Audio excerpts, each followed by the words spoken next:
Você já parou para pensar por que Deus permite certos sofrimentos na vida? Você já se perguntou se essa dor que você está sentindo agora tem algum propósito além do caos? E se eu te dissesse que talvez o que você chama de castigo, na verdade, é um amor em forma de correção?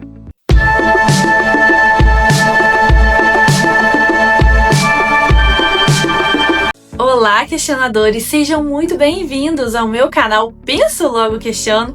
Eu sou a Gabriela e eu estou com vocês toda segunda, quarta e sexta, né? E hoje a gente vai falar basicamente sobre a disciplina de Deus. Não torce o nariz não, porque com certeza esse assunto vai falar com o seu coração. Mas antes de tudo, se possível, se inscreve aí, deixa um like e também um comentário pra mim, nem que seja um oi, beleza? Agora sim, bora pro vídeo. A Bíblia deixa claro: vocês se esqueceram da palavra de ânimo que ele lhes dirige como a filhos. Meu filho, não despreze a disciplina do Senhor, nem se magoe com a sua repreensão, pois o Senhor disciplina quem ama e castiga todo aquele a quem aceita como filho. Mas na boa, quem é que gosta de ser corrigido? A gente quer bênção, milagre, provisão, alívio e rápido. Mas Deus, como um pai amoroso, está mais interessado na construção do nosso caráter do que do nosso conforto e acomodação. E é aí que entra a disciplina divina. Não como uma punição cruel, mas como uma ferramenta de formação. O início desse capítulo, inclusive, começa nos convocando a uma corrida que nos é proposta. Você já correu antes? Acho que a maioria das pessoas já pelo menos tentou. Pode até ser que você seja adepto a essa modalidade. E eu vou te fazer uma pergunta. Você lembra das primeiras vezes que você tentou correr? Ou que você correu de fato? Foi tenso, né? Primeiro você precisa se disponibilizar. Tem que acordar mais cedo, criar uma rotina, se disciplinar. Daí você inicia o processo. E cá pra nós, isso tudo que eu citei já é um teste desafiador. Não demora quase nada, você já começa a sentir falta de ar, fica sem fôlego rápido, as pernas começam a vacilar, os passos ficam pesados. Você fica torcendo desesperadamente para finalizar o quanto antes, mas quando olha no relógio, não deu nem 5 minutos. É angustiante. Mas quando a gente pega o jeito e você percebe o quão bem isso te faz, você persevera e não fica mais fácil. Fica desafiador. Você se propõe a correr mais longe e o desafio aumenta gradativamente para que você possa se tornar melhor. Porque afinal, nessa modalidade não tem comodidade, né? Isso não faz parte de correr. No entanto, os benefícios compensam todo o esforço, te torna mais saudável, resistente e disciplinado. Assim como uma corrida te faz bem, a correção de Deus traz inúmeros benefícios. Ele também quer te tornar forte e resiliente. E sim, às vezes isso vai doer, vai gerar uma certa disciplina, vai ser incômodo, vai parecer que tudo desabou, inclusive. Mas é nesse momento que ele está te moldando e te alinhando aos propósitos dele. E o texto de Hebreus 12 nos mostra exatamente isso. Se você está passando por algo que parece injusto, doloroso ou incompreensível, talvez Deus esteja te tratando como filho legítimo. Porque sim, Ele corrige quem ama. Agora olha que interessante, o autor de Hebreus começa dizendo que mesmo em meio à luta contra o pecado, os cristãos daquela época ainda não tinham resistido até o sangue. Em outras palavras, ainda não estavam no limite máximo da dor que os outros crentes já tinham suportado. Ou seja, por mais difícil que estivesse, ainda podia ser pior. E sabe qual era o pecado que eles estavam enfrentando? O da apostasia. Só para deixar claro aqui, a apostasia se refere ao ato de renegar ou abandonar publicamente uma crença, religião ou fé. Seria como um afastamento dos princípios do evangelho ou da fé em Deus. Eles estavam desanimando, pensando em abandonar a fé e voltar atrás. E aí o autor diz: ei, não esqueçam da exortação que vocês conhecem desde crianças. Deus disciplina quem Ele ama. E Ele não faz isso para destruir, mas para amadurecer.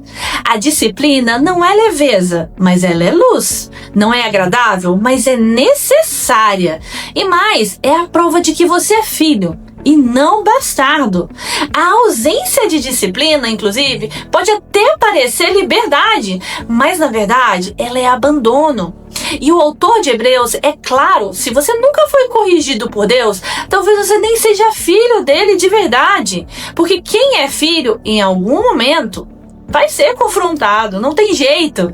E se Deus é o nosso pai, então a gente precisa lembrar como os pais tratavam seus filhos antigamente, especialmente naquela cultura hebraica e greco-romana, né? Os filhos eram preparados com disciplina severa, treinados como soldados para herdar não só o nome da família, mas também o caráter e a missão. Não era só uma questão de herança material, mas de honra e responsabilidade. Eles passavam por tutores, castigos, tarefas duras, tudo com o objetivo de formá-los para o futuro. E é nessa imagem que o autor se baseia para mostrar que Deus faz o mesmo conosco. Ele está te preparando, te treinando, te moldando para que você esteja pronto para carregar o nome dele e viver a herança eterna. E aqui vai um ponto forte. Se você está sendo disciplinado, agradeça, porque isso significa que Deus está investindo em você. Ele não desistiu de você. E ele está te tratando como um filho que ele ama demais para deixar do jeito que está, né? Mesmo que seja um processo, ele está te mudando e te moldando. Agora, Hebreus também aponta os 3 erros mais comuns que a gente comete quando está sendo disciplinado. O primeiro erro é esquecer que Deus é quem está por trás desse sofrimento. A gente olha para a dor e esquece que a mão amorosa dele está por trás de tudo isso. Segundo, menosprezar ou ignorar a correção, ou seja, ficar com o coração endurecido, murmurando, culpando a Deus, achando que ele está sendo injusto. E terceiro, desanimar. Tem gente que quando sofre, simplesmente desiste. Baixa a guarda, joga tudo pro alto. Mas o autor de Hebreus diz: não cai em nenhuma dessas armadilhas. A disciplina dói, mas ela é prova de amor. É Deus dizendo: eu me importo tanto com você que não vou te deixar nesse mesmo caminho. Se fosse o contrário, se ele ficasse em silêncio, aí sim você deveria se preocupar. A ausência de disciplina não é alívio, é como um abandono. E tem mais, o texto continua dizendo que Deus nos disciplina para o nosso proveito, para o nosso crescimento. Enquanto os pais terrenos corrigem os filhos de acordo com o que acham melhor, com suas limitações, suas falhas, enfim, suas decisões humanas, Deus, o Pai Celestial, nos disciplina com um propósito eterno, nos torna participantes da sua santidade. Isso é profundo. Deus quer não apenas que você seja uma pessoa, um crente ok. Ele quer que você seja santo, que você reflita o caráter dele, que você viva como ele. E para isso, ele vai usar o sofrimento como ferramenta de crescimento e aperfeiçoamento. A dor é o método, a santidade é o objetivo. E ele não erra, ele sabe exatamente onde e como tocar. Às vezes o que ele quer tirar de você não é só o pecado, mas o peso, as distrações, coisas que não são ruins em si, mas que te atrapalham de correr a carreira com mais leveza. Por isso, quando Deus te corrige, ele está te esculpindo em você algo eterno, algo que transcende o entendimento. E vejamos aqui com um versículo poderoso: nenhuma disciplina parece ser motivo de alegria no momento, mas sim de tristeza. Mais tarde, porém, produz fruto de justiça e paz para aqueles que por ela foram exercitados. Olha que promessa! O fruto vem, a paz vem, a justiça vem, mas ela nasce do solo regado pelas lágrimas da disciplina. Você pode estar chorando hoje. Se não está, a hora chega para todos. Mas Deus está usando ou usará suas lágrimas para semear algo que vai florescer lá na frente. Mas isso só acontece com quem se deixa ser exercitado, com quem não endurece o coração, não desanima, não despreza, com quem aceita, aprende, cresce e amadurece. É como uma árvore podada. Na hora parece que o jardineiro está destruindo, mas o que ele está fazendo é libertando a árvore para crescer mais forte, mais frutífera e mais bonita. É isso que Deus está fazendo com você agora. Ele não está te quebrando, Ele está te preparando, não está te punindo, está te ensinando. Então, se hoje você está em meio ao sofrimento, pare e pense: Deus, o que o Senhor quer me ensinar com isso? Não fuja, não reclame, não ignore.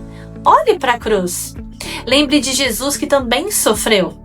E saiba, se o Filho perfeito foi disciplinado com dor para nossa salvação, por que nós imperfeitos não passaríamos pelo mesmo processo para nossa santificação?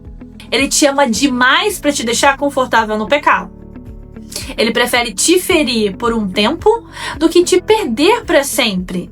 E a pergunta que fica: você está disposto a ser moldado? Está pronto para crescer? Porque se você está sentindo essa lapidação de Deus, isso é sinal de que Ele te considera como filho.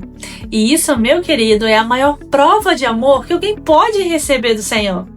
Obrigada por ficar comigo até o final. Antes de sair, se não se inscreveu, essa é a hora. Também dá o seu like, comente e compartilhe.